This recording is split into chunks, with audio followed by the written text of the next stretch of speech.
If you are an active duty service member ready to transition out of the military, a loving spouse seeking support and resources on how to cope with PTSD, or maybe a military brat ready to take the next steps to join the Air Force, or a veteran wanting to connect with others through shared experiences, then this is the right podcast for you. My name is Laura Figures, and this is the Freedom Isn't Free podcast. Ladies and gentlemen, welcome back to the show. I'm your host, Laura Figures. First, thank you for joining me each and every single week as we continue to bring you inspiring stories or resources that address is freedom free. Today, I wanted to take a little bit of time to discuss mental health. For the month of May, we are recognizing Mental Health Awareness Month. And today, ladies and gentlemen, I have a guest here to speak about his experiences in the military. Ladies and gentlemen, welcome Jay Henry. Jay, hey, how are you? Thank you for joining me today. Thank you so much. Nice to hear from you. Great, awesome. Listen, thank you for taking the time. I know this is a sensitive conversation that we're going to have. A lot of people shy away from having discussions about mental health. And in actuality, a lot of us suffer from depression, anxiety, and some of us don't even know that we're going through this. So I really thank you and applaud you for just sitting down and having this conversation with me. It's my pleasure. Thank you. So Jay, just tell us a little bit about your military experience. You joining the military, going through boot camp and, ultimately getting to your first duty station. I joined the military Army, to be specific, in September of '99, went to basic training at Fort Jackson, South Carolina, and I also attended advanced individual training at Fort Jackson, California. My job title was a human resource specialist, which is 75 Bravo, which eventually changed to 42 Alpha. I My first duty station and basically my only duty station during my military career was Fort Hood, Texas. I was assigned to the 1st Squadron, 10th Cavalry Regiment, 4th Infantry Division. Um, Deployed to Iraq in 2003, March 2003, and redeployed in April of 2004. I got out the military. I was actually medical discharged from the military in December of 2005. So, what were some of your experiences going through boot camp? I've heard of horror stories, I've heard of great battle times. What was your experience going through boot camp? Did you experience anything that was life altering or trauma? Boot camp was fun. Um, it was mentally challenging at times, because that's their jobs as drill sergeant or instructors to kind of, I guess, break you down to build you back up to prepare you for, you know, certain situations that you may endure in your military career, such thing as deployment and being in training and exercises, things of that nature. Um, I was the physical aspect of it. I was prepared. I played sports and things of that nature during high school, so it was able to translate uh, into the military. So, Killeen being your first and only duty station, it seems like you probably got there, maybe was there for, a year maybe, and it seems like you went straight off to war because the war started, I believe, back in 2003. So, how was that transition? Correct. So I got to Fort Hood in 2000. Of course, everybody knows September 9/11 happened. When I saw that come across the news, I knew that my division was more than likely was going to deploy. Um, we finally got the phone call. We started conducting training, NTCs, and things of that nature, and we deployed in March of 2003. Uh, Honestly, I never. could imagine me going to war because that wasn't my intent joining the military. It was trying to, take advantage of the benefits and things of that nature. But I knew when I saw the dotted line, it was a possibility that we could go to war. And that's exactly what happened. So describe to my listeners what was going through your mind, because like you said, you didn't sign up to go to war. A lot of people don't sign up to go to war, but you graduated from, high school. You're thinking, oh, my next career step is let me join the military, not saying join the military and going to war. So what were your thoughts? What was going through your head at this time? Because now this is a whole different ball game. Now all of the training that you've been put through, now you're actually going to have to exercise it. So what was going on in your head? The biggest thing was the unknown. Going to a foreign country. Uh, you don't really know what to expect. We, although we conducted the training to prepare ourselves, but things change and things transpire when the boots hit the ground that can alter everything that you trained on. So the biggest hurdle for me was just not knowing what was going to happen, not knowing whether I was going to make it home, not knowing whether I was going to get, because the news prior to going, the IEDs was like a big thing, and of course you got to maneuver through that country that you don't know, potentially, hitting the IED. So I think the biggest thing that really bothered was the unknown. You don't know what to expect. And so when you get there, what are you seeing? What's going on? Describe to my listeners what you're experiencing at this point, because we all experience different things, right? And it impacts us all differently. What were your experiences once you got there, and some of the feelings that you were processing? I was scared. I was worried. I didn't know what was going to happen. Um, I didn't know whether or not I had to pull the trigger. I didn't know if they were going to shoot me or I was going to hit an IED. So a lot of things was going on in my mind when we found out that we were deploying and boots hit the ground. Um, I will tell you this: my first experience when we were convoying up through Kuwait and crossed the Iraq border. I knew things was about to get real. Uh, my unit, my vehicle, just so happened to catch a flat tire within 10 minutes of crossing the Iraq border. We were on side of the road for at least 6 hours because we had a 5 ton. So it's difficult trying to break the rim off the tire and trying to replace the tire and things of that nature. Um, so we were on the side of the road. We're in a far country in Iraq. So, and then of course, as we're on the side of the road, Iraqis started coming over to investigate to see what was going on with the vehicle. At that point, as you look at their faces, the disgust, you can gauge the hate that they had for us. They did not want us to be there. And you had to continue on with the mission. You had to be very vigilant of what was going on at all times. That first experience of me being on the side of the road, broken down, and we're interacting or have to interact with people that hate us. It had me worried.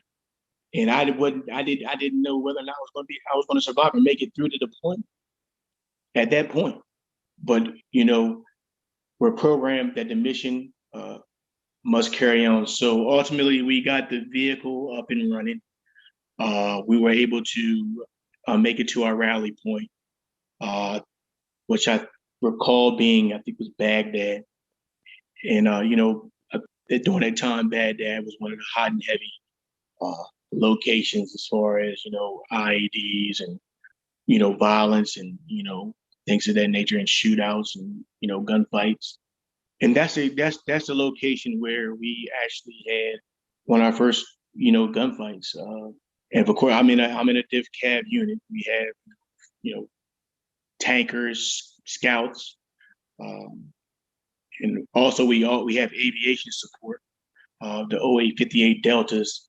Um, and so on that convoy, we pulled over. There was word that there were people trying to set up an IED, and so the scouts went out, and we're on the side of the road. And, you see the tanker go over the brim, over the little hill, and the 58 Delta followed. The helicopter followed, and that's when I heard my first gunshot, tank explosion, and experienced the OH-58 Deltas uh, do their thing. And me having this little M16, I'm like, if all this is going on around me, what can my M16 do when it comes to having to fight? That day, there was casualties, and part of my mission was going out and reporting casualties and things of that nature. We So this particular incident was an enemy casualty, and of course we wanted to. The medics tried to save him. Ultimately, he succumbed to his injuries. But us being who we are, the U.S. Army, we wanted to ensure that we buried this guy in accordance with the Muslim religion. So in this particular instance, so the engineers were, of course, we were forward. The engineers probably were like 3 days behind us. So we tried to, do our best of trying to adhere to their religion. And so this particular, all right, don't of course we don't know their names, but and things of that nature. But he lost his. This is somebody's son, father, uncle, and even though we got a job, is these are still human beings. These are still human beings, and we will treat them as such. But this particular, so we so a place that I slept in. So I slept in the back of my 5 ton. The fact that we waited for the engineer unit to come back up to dig the hole so we can actually bury him, he slept. His body was in back of the 5 ton for a couple of days until that resource got up to us. That was one of the most worst experiences of my life. I've never forgot about that moment. Never forgot about that moment. And it's been 18 years, pushing 20 years. And I always wondered, what was it? What was his name? Who is he? Did he have a family? Was he a father? I mean, it's just so many things that go in your mind. And it still bothers you until this day. So to this day, you're saying that it bothers you. Um, Describe what goes through your head, because I know there are certain things that are triggering this moment when you start to think about this, right? Mhm. These memories start to come back and relapse. What are some of your triggers that make you remember this story? Because it clearly is very vivid in your mind as we speak to present day. So, what are some of your triggers? It depends. It on a day-to-day basis, you just don't know what's going to trigger that particular situation that day. I know I've had nightmares. I've had daydreams. I have dreams. I have times I'm driving down the road, I'm daydreaming. There's headaches. There's certain situations that bring you back to that particular moment, but you just don't know on a day-to-day basis what is going to trigger you. You go from happy, very happy, to very emotional and sad because you think about some things that happened during your deployment or transpired while you were there, whether it be whether it was inflicted on the enemy or whether it was friendly. There's just so many things that you think about. This is just and the story that's just one story that that I divulge. But there's others things that transpired during my deployment that has impacted me uh, up until now. I mean, for years. I mean, the concentration level is gone. I could be locked in if in 1 second, I'm just something happens and I lose my whole concentration and my whole day is unproductive. So it's just and it might be something subtle, something minute that transpires that triggers you. I can't really pinpoint what triggers me, but I know stuff happens throughout the day where my whole emotion changes from mediocre to sad to angry, and that's not you. We go 0 to 100, from completely happy. But it's one thing that might be said or done that I'll give you an example. Just sitting at the bar, and the guy said, people that join the military, and I want to quote him right. People that join the military or go into the police department are sellouts. I looked up. He said it again. He wasn't talking to me, but he was talking to someone else, another patron at the bar. He said, people that join the military or the police department are sellouts. That was an immediate trigger for me. I had nothing to do with the conversation, but I wanted to punch this dude in the face.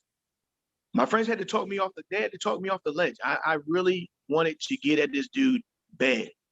But what I did was I took the high road. I broke it down to him as to because maybe he wasn't privy to why some people join the military. And some people join the military for the same reason I did. I joined on the strength of I wanted to go to college and gain, job experience, gain responsibilities, just those things, those foundations that the military has a platform for you. It's there. All those things are there for you. And once we had that conversation, he was like, "Man, I had no idea. I had no idea that all those things were available to you guys." I was like, "Yeah." And guess what? The reason why you're sitting here is because I signed up and I joined and I went to war. I did it because I know there's some that can't.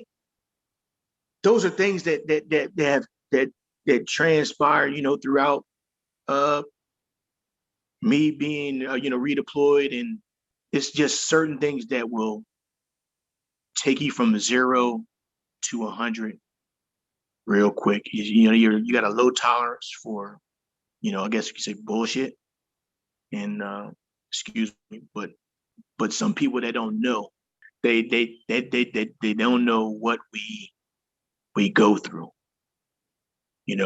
while being deployed, and once we come back home and try to adjust to normal life, or just trying to be a normal person. You know what I mean? Because we're not the same. Anybody that deployed, and there's a big time stigma in the military. I believe that, especially my unit was all male unit, tankers, whatever. Oh, I know ain't nothing wrong with me, man. I do this is what I do, man. I'm on 6, 7, 8, 9 deployments, man. This is what I do. Man, we're just gonna get them. There's a big time stigma. And I had a conversation with one of my battle buddies. He retired recently. I said, bro, man, you remember in '03 when we deployed, man, we seen a lot of stuff. He was like, you know what, bro? Man, I'm starting to feel it, man. All that stuff is starting to have an effect on me, it's starting to impact me daily. And I should have listened to you when you told me, like, man, start seeking help for, my issues. But now he's starting to, to seek the help. I mean, he's retired, he's out of the military now, but I'm glad that I was able to have that conversation with him, and he's seeking help. Absolutely. The conversation is needed. It's warranted. Um, not just only for military service members, but for everyone. Mental health is a serious conversation that needs to be had.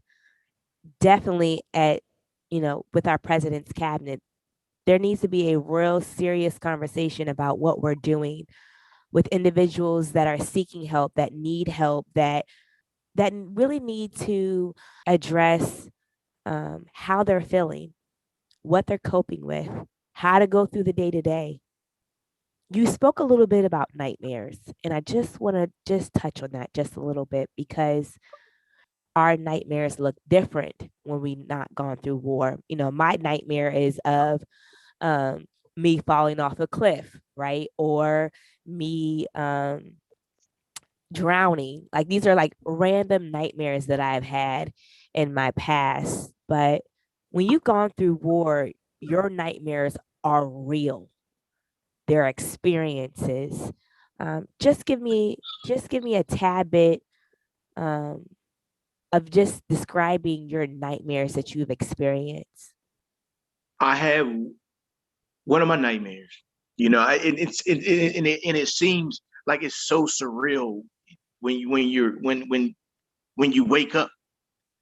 It's like what the so sometimes it puts you.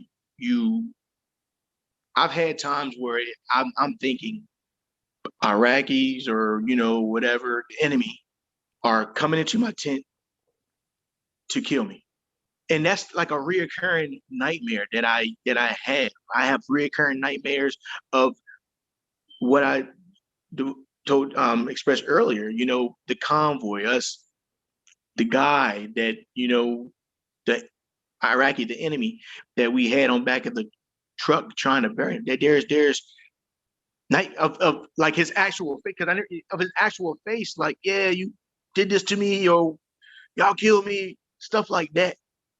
Um, that it helped. It's hard to sleep at night, and it's very hard for me. It impacts my sleep nightly. I mean, every night I may see every hour on the clock. Now, I might say it's 11 o'clock. I might sleep 1100 hours to 100 hours, but I'm woken up because I can't sleep because of a nightmare. And then I try to get back. I see two, I see three, I see four, I see five, I see six. 6 o'clock, game's on. It's time to get up and get prepared for work. So not having any sleep, it impacts you throughout the day. Your concentration is not there. You're tired. I tell you, that's been one of my biggest hurdles is trying to, and there's nothing you can do about it. You try to read good stories and try to do things to help you cope with it, but there's nothing you can do with it. I mean, it's you try to get your brain to kind of be at rest, so these type of images don't pop up during the evening while you're trying during your sleep. But it never goes away, never diminishes. It's just there on a regular basis. So what are some ways you've just been working through this? You went to war in 2003. Now it's 2021. What are some of the things that you've been doing? If it's VA help, if it's outside outpatient help, if it's family, friends, what are some of the things that you've been doing to kind of like ease and mitigate some of these triggers that you've been experiencing?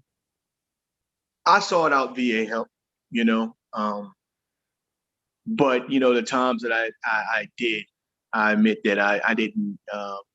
It wasn't consistent. It wasn't consistent enough because I felt some of the stuff was redundant. They asked the same questions. They're doing the same thing, and I wanted to try to figure out how to do it on my own.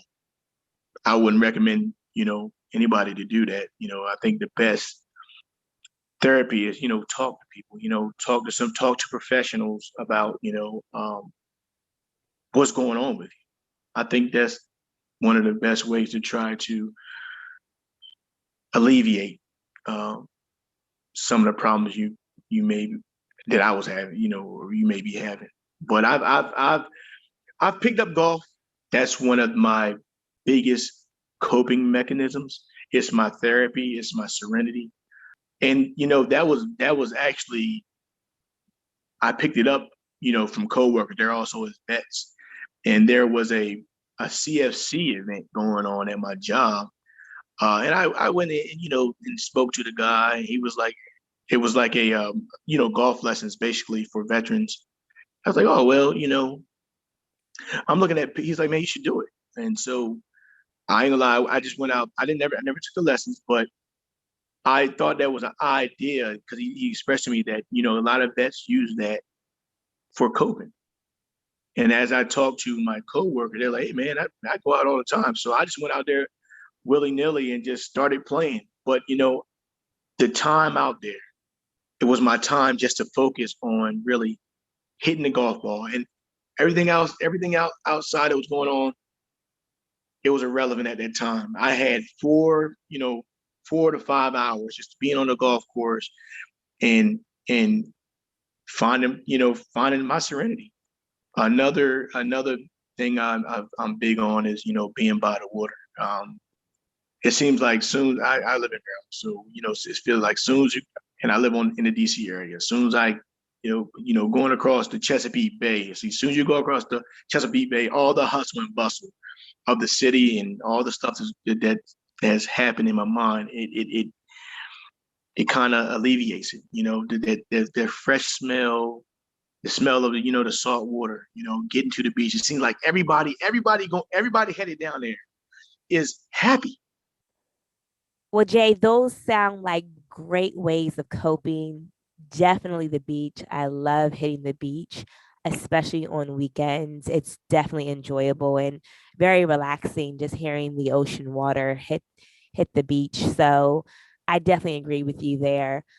Golf, not so much. Haven't been able to hit a golf ball in years, but definitely great ways to cope with stress and anxiety and depression of just getting out and finding ways of how to cope with what's going on internally.